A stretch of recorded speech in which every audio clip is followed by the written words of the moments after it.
toutes et à tous, 100% Macho se déplace à Hammamet. Après Phuket, vous avez la chance de découvrir une autre région, une autre culture. Je vous propose de recueillir quelques réactions de Tunisiens, de Français, de Françaises, de Franco-Tunisiens. Leur avis sur la relation homme-femme, c'est tout de suite. L'homme a perdu sa place en France parce que la femme fait autant de choses que l'homme. Elle se lève le matin comme l'homme, elle fait même 2 fois plus de travail, je vais même dire, parce qu'elle travaille comme l'homme. Et en plus de ça, elle s'occupe de la famille, des enfants, de sa maison et tout ce qui s'ensuit. D'où les problèmes de couple, d'où les divorces, d'où la situation actuellement en Europe, quoi. C'est pour ça que les femmes partent, parce qu'elles n'ont plus besoin ou pas besoin de l'homme. Alors qu'en Tunisie, les hommes, c'est vraiment eux qui s'occupent de tout gérer, quoi, par rapport à un homme français. Les femmes travaillent aussi en Tunisie, faut pas... Il n'y a pas toutes les femmes qui ne travaillent pas. Mais l'homme prend vraiment en compte sa famille, sa femme. Enfin, moi, personnellement, je cherche un homme qui s'occupe de nous. Après, la différence, oui, ils sont un peu machos dans le sens où ils sont plus forts qu'un homme français. Ils ont moins de faiblesse, on va dire. Voilà, c'est particulier. Vous avez eu le privilège d'écouter une femme française qui s'est installée en Tunisie. Elle nous a dit pourquoi. Là, je vous propose en l'occurrence de s'intéresser plus aux Tunisiens, voir ce qu'ils en pensent de cette histoire.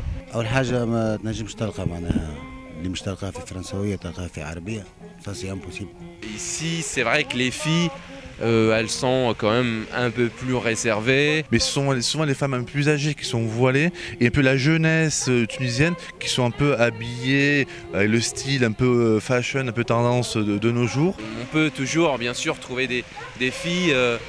de plus en plus d'ailleurs, qui vivent un petit peu à l'occidental, qui sont complètement indépendantes et qui se battent en quelque sorte pour faire une rupture.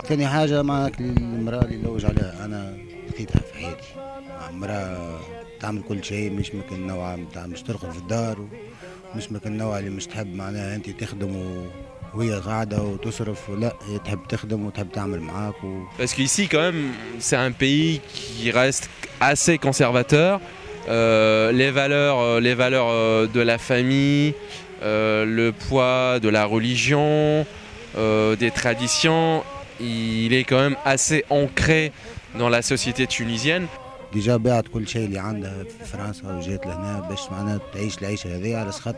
le mariage ici c'est encore sacré.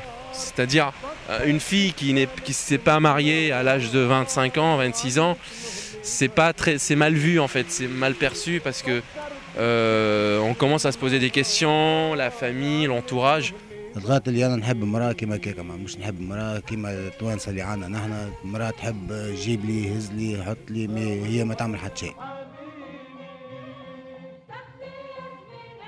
C'est un mélange de deux, oui. Mais après, tu sais, dans la vie, on peut pas tout avoir. Mais idéalement, oui, c'est ce